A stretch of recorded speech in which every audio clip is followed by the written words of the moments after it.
a joke. That's what this game was. This game was a joke. The score in this game ended up to be, what was it, Alex? 17-14 Falcons. Back-to-back weeks, the New York Giants lose on a game-winning field goal with no time left on the clock. Both games had costly penalties, and both games were absolute disasters. We decided that instead of having intro music, that would be our intro. Now, I don't know if, because we're trying out like a new platform kind of for video. That'll be on our YouTube channel, the Giant Take podcast on YouTube. So I don't know. I think Alex said people who are listening on audio will be able to hear that. But anyway, if not, then it was just basically like the, thing. Because, the Giants team played like a joke. I have no, this team sucks. That's like all I'm going to say. That's how I want to start off this podcast. This team sucks. This team had one play that was over 20 yards. And this team lost to the Falcons. Another game that we thought we could win.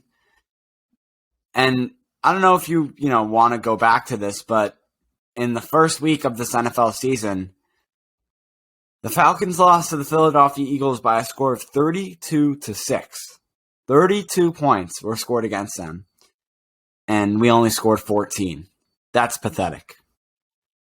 That is absolutely pathetic. But anyway, I went to this game. I sat next to Alex through this whole game.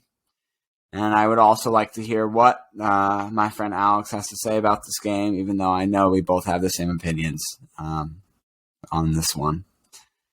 Alex, my co-host, my friend, the person I depend on to somehow make it through being Giants fans, although we are so young compared to the older generations and the fathers that we had to watch it with, my father and your father. This event was supposed to be fun. It's supposed to be a fun father-son Giants game. We were celebrating Eli Manning, and it just ended up being probably the worst loss I've gone to as a Giants fan, going to MetLife Stadium and watching a game. But how are you? How are you doing, Alex? So I'm going to start with the positives. Josh and I did get the bobbleheads, so that was good. Thank you to your dad. He donated his. What else was good that happened? I thought Eli Manning's ceremony was very nice, and they did a very good job. It was very funny when we booed John Mara. It was cool seeing them reenact some of those iconic plays. That's that. Okay, the positives are ending, and now we're moving on to the negatives, and that's just this Giants team sucks so bad. They're so bad. They're so bad. It was painful. It's not like I can even point out and be like, this person was bad. How dare Daniel Jones be such bad quarterback? How dare James Bradbury fall on his face the entire? It wasn't that. It was just a collective effort of just sucking. It was a collective effort of sucking. There was no positivity. There was no anything. The play calling was boring. It was barren, especially on offense. On defense, we were playing too soft. We got, once again, zero coverage, zero pressure on the quarterback. We got, 2 sacks, and they were both coverage sacks. I don't care what's happening. Off the edge, those players that, are paid lots of money in the NFL, those edge rushers who are supposed to get to the quarterback, we don't have any of those that know how to do that.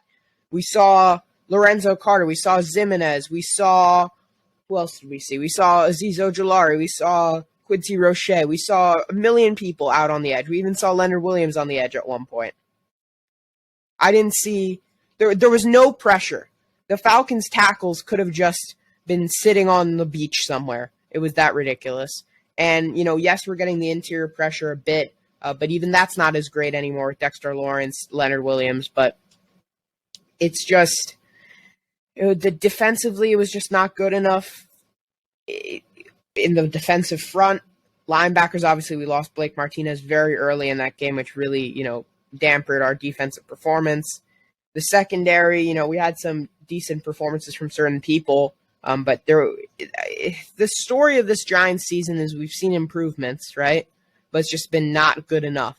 There's nothing that's been like, wow, this season. And it's unfortunate. It's really tough being down. What are we, 0-3 now? I mean, I'm not usually a negative one on this podcast, right? But I mean, our season's over now, right? It's sad to say that when we're 3 weeks into the NFL season. But the Giants are, I saw a Zach Rosenblatt post article about it. The Giants are toast. The Giants are toast. They're a very overburnt toast that is now done. And they are now about to be thrown in the garbage. That's a perfect analogy for it, actually. They're about to be thrown in the garbage by a team in New Orleans that's coming back after a deadly hurricane and a deadly virus. They're coming back from all of it. Right, and they're going to have fans in there going absolutely bananas, wanting to see their team win. And let's be honest, Alex, I'm sure they're going to get what they paid for. And I think kind of a clear example of how this Giants team is literally a negative. That is just the Giants team right now. It's a negative, and that is Colin Johnson. Colin Johnson had to come in because we had two players leave this game, two wide receivers, and Sterling Shepard and Darius Slayton, both early in this game. I want to say both were hamstring injuries, although I'm not 100% certain on that. And Colin Johnson had to make 5 catches for 51 yards and actually played well today. And to be honest, before this game, I did not even know how his roster spot was going to be in use on this team. And yet it was a big use today. I also want to point out Joe Judge's quote after the game, once again saying that he was proud of this team, but we didn't finish on top. He loves the New York crowd. It's New York. It's supposed to be a tough crowd. We got to be better, whatever it is. And then had a final thought on his way out, looked at the media and said, we're going to be all right, guys. I don't think we're going to be all right, because I'm not all right now. I know Giants fans aren't all right, and I don't think we're going to be all right. So I don't know what Joe Judge is talking about. We just lost 2 heartbreakers of games. I know we're recording this after we saw Justin Tuck set an all-time record for longest field goal in NFL history with a 66-yarder off the bottom of the post, basically, or the bar, basically, where we talk about Cody Parkey, the double dink. The second one of those dinks that Cody Parkey hit. Justin Tuck hit it and got it the better way, though. It hit and went in. And obviously Lions fans know how to lose. So that would have been more of a heartbreaker today. But to have 2 games back-to-back losing on a field goal, that's just awful. The Jets and Giants are just sad teams. I mean, as we're looking at it right now, I'm watching a bit of Red Zone as we, peeking down, seeing what's going on. Jets are down 17-0 to the Broncos. Oh, really? That's good. New York teams suck. We all suck. I mean, who else sucks? We're basically the Lions now, okay? We're basically the Lions. We're joke. And it's just really sad. And hopefully... There's no reason to compare ourselves to other teams, though, Alex. We're just the Giants, man. We're just the Giants. We're just the Giants. We had Matt Ryan throw almost 250 yards in this game against us and going 27 for 36. It's unbelievable. Mike Davis ran all around us. Alex, before you even mention it, I'll bring it up to you, and then you could talk about it. Your X factor of the game, Cordero Patterson, 6 catches, 82 yards. Almost had 14 yards per catch. Kyle Pitts wasn't as big of a factor as I thought he was going to be. And obviously, I want to make this clear that we are recording this episode, as Alex could kind of allude to, as he was just talking about before the end of these 4 o'clock games at like 6. So I don't know, if there's any details that come out by tomorrow morning when this episode is out on either injuries with the Giants players, but whatever it is, I'm sure it won't be, something we can't talk about in the next episode and another preview that we're going to have to do for this amazing team against New Orleans next Sunday. But let's be honest, Alex. I mean, I think we got to say it. Dave Gettleman's job is very much, I think, out of his hands at this point. It was in his hands over the offseason and the draft, free agency. I think now it's all in John Mara's hands. He was actually booed today, funny enough, during the Eli Manning, speech. He had like a little speech. He got called up and got completely booed. And Eli Manning actually put his hands down like that to kind of quiet the Giants fans, which you actually see normally when, it's a big play and they don't want you to be loud on the field because they want the defense or offense to be able to hear the play call or whatever it is. So I thought that was funny. We had Evan Ingram, Alex, once again dropping pass after pass. We had him actually fumble the ball. We're used to that by now, though, I'm sure. And we had him getting very much cheered as he walked off the field or ran off the field. As a Giants player now, I think we have two separate thoughts on this topic. I have no problem with it, but you obviously do. So I guess I'll let you get to that point if you really want to mention it. It's not anything like too particular. It's just like, our team is terrible enough that we don't need to make our players feel even worse than they already feel. That Evan Ingram already knows that he's terrible right now and most of the time in the NFL. Evan Ingram doesn't need to be reminded that he's playing terrible. I think Evan Ingram knows he's playing terrible. And it's just not, I don't know. I just found it unnecessary as much, not like more rude or anything. It was pointless, really, is my perspective on it. Can we talk about, please, though, like how bad I feel for Eli Manning? Like, I feel awful. I don't. He's out of the organization. He's probably happy. He's like, oh, thank God I'm out of this shitty place. I get it that way, but we're honoring him, right? Putting him in the Ring of Honor. Had him give a speech to Giants fans after, by the way, we just kind of blew a touchdown there as they scored late on us to make it 7-6 going into halftime. And another stat here, I think I was talking to my dad about this. I think he told us that the New York Giants this season have never been winning at halftime this whole season, which I know it's only 3 games, but just a nice thing to throw in there. For him to come out, bring his whole family, and lose on a devastating field goal is disgraceful, I feel. You're supposed to give this team energy, Alex. This is supposed to help increase the intensity. This is a good day. It was a beautiful day. Everyone's saying a beautiful day, low 70s, sunny, all day, not a cloud in the sky, really. We're honoring Eli at halftime. He's going into the Ring of Honor, delivers a great speech, the once a Giant, and I'm happy to be only a Giant. And then we go out there and we lose this game. and the defense, once again, giving up more and more yards. Cordell Patterson having a costly gain of a good amount of yards on that last drive. It's scripted. That's what I was saying as a joke, Alex, but it's literally scripted for the Giants at this point. It's like they want to lose football games. I'm at the point where I believe this New York Giants team wants to lose football games. So now we look, we say this season's over, so now we look at who can be our new GM, start scouting the NFL GMs out there, who's available, who can we get? Who can be our head coach, right? Gettleman's gone, Judge is gone. Who are we going with, right? But, that's going to be a question that we're going to have to start answering over the next few weeks, few months.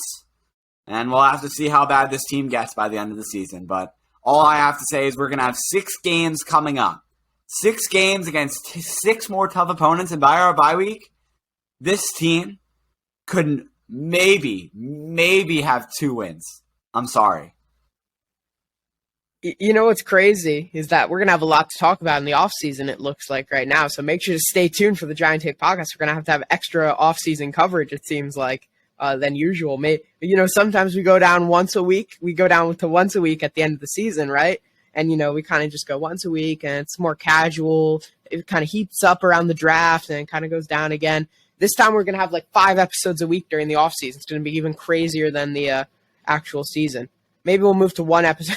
Maybe we'll just – once we're 0-8, we just shut down the podcast. It's like we go on a 6-month sabbatical.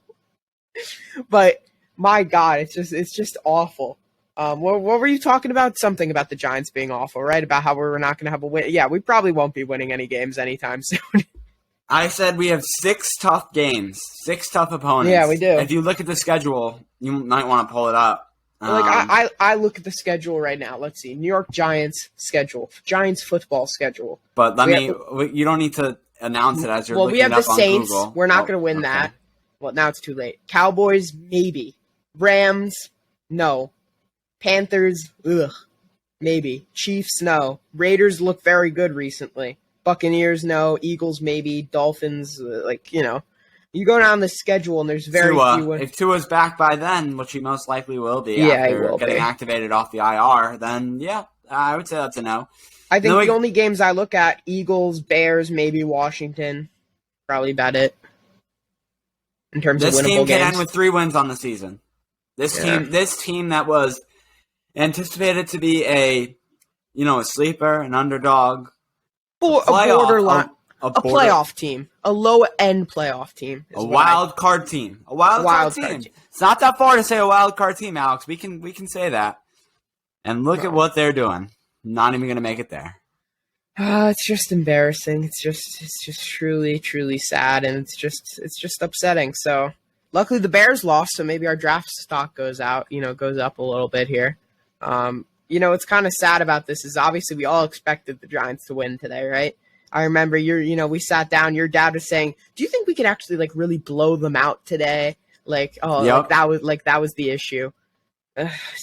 So frustrating, so frustrating. But I don't even know what else to say. Daniel Jones. I mean, we'll talk about him real quick, right? Yeah. No, not real quick. I don't know. I don't know what the hell we're going to talk about anyway. We got to talk. So I'd say Daniel Jones had a above average game. I thought he was decent. I think Jason Garrett did not involve him in the running game at all, except for that 2-point conversion. Why are you not involving him more? By the way, it looked like Derrick Henry with that truck.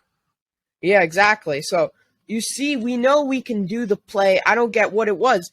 Every time we did an RPO with last game, it would always go to Jones, and then this time it always went to Saquon. So what is it? Does Jason Garrett not get the point of an RPO? An RPO is it's either option, right? It's not look, we only have one option now. It's just sometimes it's just infuriating, what he's doing. I don't even know what to say. But Jones is good, right? He's playing good. He's playing at a high level. I would not say he's at an elite level. That I think is a bit of an over-exaggeration, which I've heard from some people. But he's playing at a good level. There's massive improvement, right? There's massive improvement. And just as everything else was last season for me, right?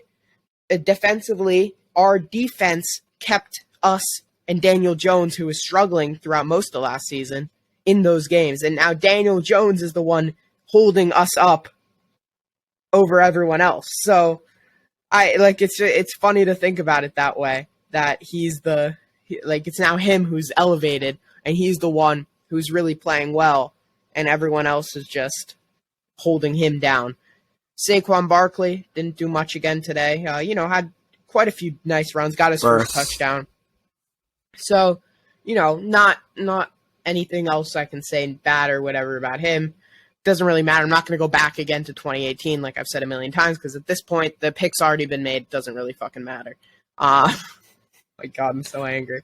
Giants defense, Logan Ryan. Ryan was on his ass more than he was on his feet. Let's just say that. That's all I'm going to say. Josh, you can talk now about that. I mean, man dropped a pick. I know he dropped a pass. Him and Adoree Jackson. I think that. I don't know for 100%, but I do think it was Adoree Jackson in the end zone. Yeah, had the freaking ball in his hands, man. I didn't think we were gonna. Him and Evan Ingram have the same gloves.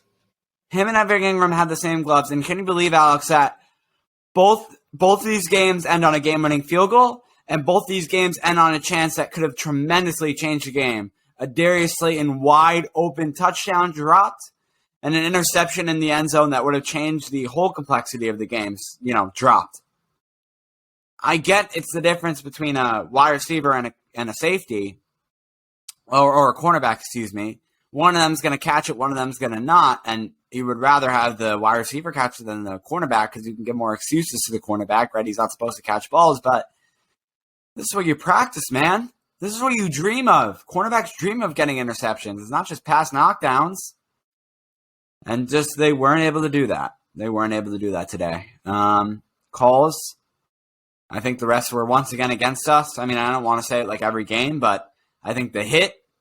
This is another thing that Giants fans are annoying about. We're Giants fans, but like you see people complain, we did not lose the game because of the refs. We lost the game because we sucked. That's why. Mm-hmm. I don't care how close it was. We had ample opportunity to not make the refs any bit important in this game. And that's really it. So, the refs, did they make a couple bad calls? Yeah, but did they also give us a couple favorable spots, I thought? Where, there was one catch, right? It was a Colin Johnson catch. I thought he was a couple yards short, but they gave him the first down there in that drive, and we ended up scoring a touchdown on that drive. So, everything kind of, it's a give and take, right? Yeah, I think it is. But I would say what was it? There was two. There was a catch and a late hit. I'm sorry, I don't know the specifics because, we were at the game. It's kind of hard to see players are in the 300s, and I should have done a little bit more recap. I apologize about that before hopping on, but it was just kind of instant reaction stuff. We wanted to get it out of the way. To be honest, we don't want to talk about this team and wait forever to record this episode about this shitty-ass team. But, yeah, so I think it was two instances of, like, bad calls by the refs. It was one of them, I think, was Alex, the player, the 6th-round pick, our running back that had to play today. Since we should also mention Gary Brightwell, yeah. Gary Brightwell. I think it was on a punt return. They called unnecessary roughness, maybe, when it was literally just a normal hit, or they either called a late hit or it was like a helmet to helmet. But I definitely know there was a catch by a receiver on the Falcons, and it was a hit.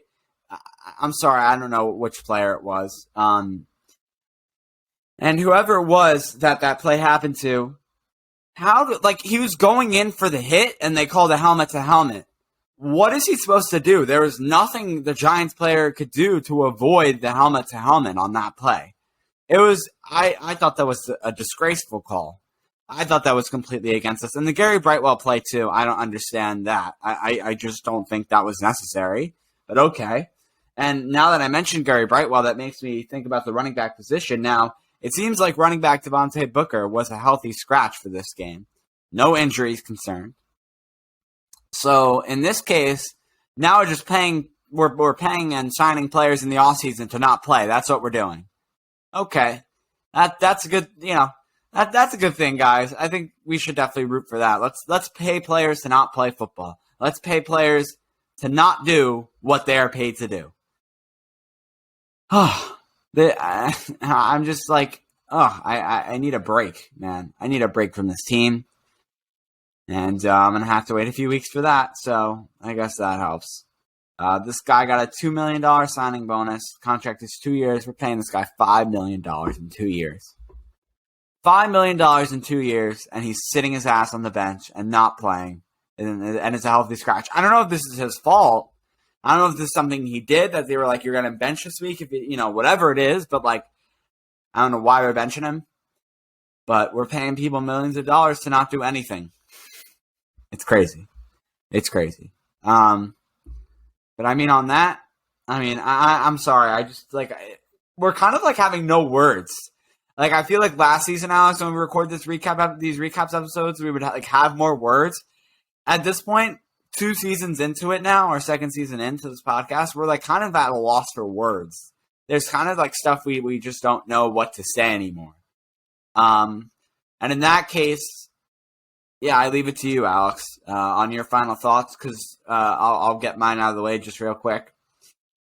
17-14, Giants lose another heartbreaker, and we now move on, go to New Orleans, play Jameis Winston and a fired-up team. A fired-up team that wants to win, because, let me be honest, I can hear all of these press conferences from Giants players saying we want to win. I don't know what just happened. Alex just flinched. Teddy Bridgewater. I'm sorry. I was just peeking at Teddy Bridgewater. Just got clamped. It was just very bad. Sorry. Okay. Continue. Really Love in red zone. Scott Hansen and I are besties. Okay, you really just messed with my final thoughts. Sorry. But yeah. So to end my final thoughts, I felt like I was super loud or something. I got really loud for a second. That's why I was like, "What happened to my audio?" Yeah. So final thought of the final thoughts. Giants go to New Orleans tomorrow to what it looks like a team that wants to win. And now my point to that was, I don't care how many press conferences I can hear from all the Giants coaches and all the Giants players, but to be honest, this doesn't even seem like a team that wants to win. I don't see a product on the field. Sorry, and my voice is going in and out because I was yelling like crazy at the game. But I don't see a team on the field that looks like they want to win. I don't see a team in the locker room that looks like they want to win, although I'm not in the locker room with these Giants players. But from what I'm hearing and what I'm seeing on the field, this doesn't look like a winnable Giants team, a winning culture. And that's what Joe Judge was supposed to bring, and he's not doing any of that right now. So that's my final thoughts. And Alex, you can go ahead. I don't know what I want to talk about now. Maybe I'll talk about it for next episode. But, it'll be interesting to see where the Giants go from here. If we keep on current trajectory, it looks like this season may be the last season for Dave Gettleman, certainly. And then probably maybe Joe Judge, even if this team does not pick it up massively in the next few weeks. But then again, I say, let's say Dave Gettleman's gone. What happens with Joe Judge? What happens? You fire Dave Gettleman, you're most likely in a rebuild, right? You're most likely in a rebuild. And what is happening with these huge free agent signings, these players like Kenny Golladay, players like Leonard Williams, who are making so much money, players like Adoree Jackson, players like Blake Martinez, James Bradbury, all these guys, you can't just rebuild this team now. It's too late. Unless you really conducted some sort of weird-ass trade, everything, like the Dolphins did a couple years ago. But it'll be tough, so you got to just hope that this team can turn it around somehow, some way, some universe, because otherwise we're going to be in a very tough couple of years as Giants fans, and as the New York Giants will be having multiple more seasons of losing seasons if it doesn't pick up. But we'll have our preview next week, or during the week for that Saints game. This week, sorry. Did I say next week? I don't know. I just want it to be next week after the Saints game. Hopefully, maybe we get some good news of something happening. I don't know. Maybe Jason Garrett gets fired. But, yeah. That's pretty much it. That's your final thoughts, yeah. So, all I have to say is I would say the Giants make it really hard to be Giants fans and to want this team to win. They make it really hard for you to want your favorite team to win. But yeah, they're making our lives really hard right now, having to come home after that and record a podcast. So listen, at this point in the show, I would ask that all of you listening would go on our platforms and all of that. But to be honest, you don't want that, and I don't really feel like even giving you that. So all I'm going to ask is when you're listening to this episode throughout the week, just try and make it through, because that's what I'm thinking about right now. I'm thinking about how the hell I'm going to make it through my school day tomorrow without just being in complete sadness from how awful this team is. So if you're listening on Monday morning or at some point throughout the week, I wish good luck to you, and just think about that. It's only. Please remember, it's just a game. It's just a game. I mean, it's just a game, and it's just the Giants. And, you kind of expect nothing more and expect nothing less. And just remember, that's all it is. So at this point, the only thing I'm going to say when it comes to what I normally do is just hold on to yourselves, right? Let's all take a deep breath. We're all in this together, right? That's another thing. We're all a community, right? Go on Twitter. As toxic as Twitter is, as toxic as Giants fans are, we're all together in this. It's not just you that's suffering alone, right? You're listening to this podcast. It's us too. So just know that. And all I'm going to say about, promotion is just look forward to our episode later this week. I'm sure we'll have more thoughts on this game preview. And for some stupid ass reason, we completely forgot about our NFL game picks, which I think was a favorite. So we're going to bring that back starting a little bit later, heading into week 4. But we'll have those friendly rivalry NFL picks next week. Or weeks 1, 2, 3 don't even matter anyway. Who cares, right? Maybe we'll just start 0. Maybe we'll just start all. Maybe that's how the Giants could do it too. Maybe they just cancel all the results from the first 3 games. What do you think? Maybe that would be beneficial for the Giants too. But so look forward to that. We'll have our picks. We'll have our Giants pick, and just hold on, everyone. It'll be okay. It's really hard right now. It is. Trust me. But it'll be okay. We'll see you next. Oh, I keep on saying we'll see you next week. We'll see you later this week.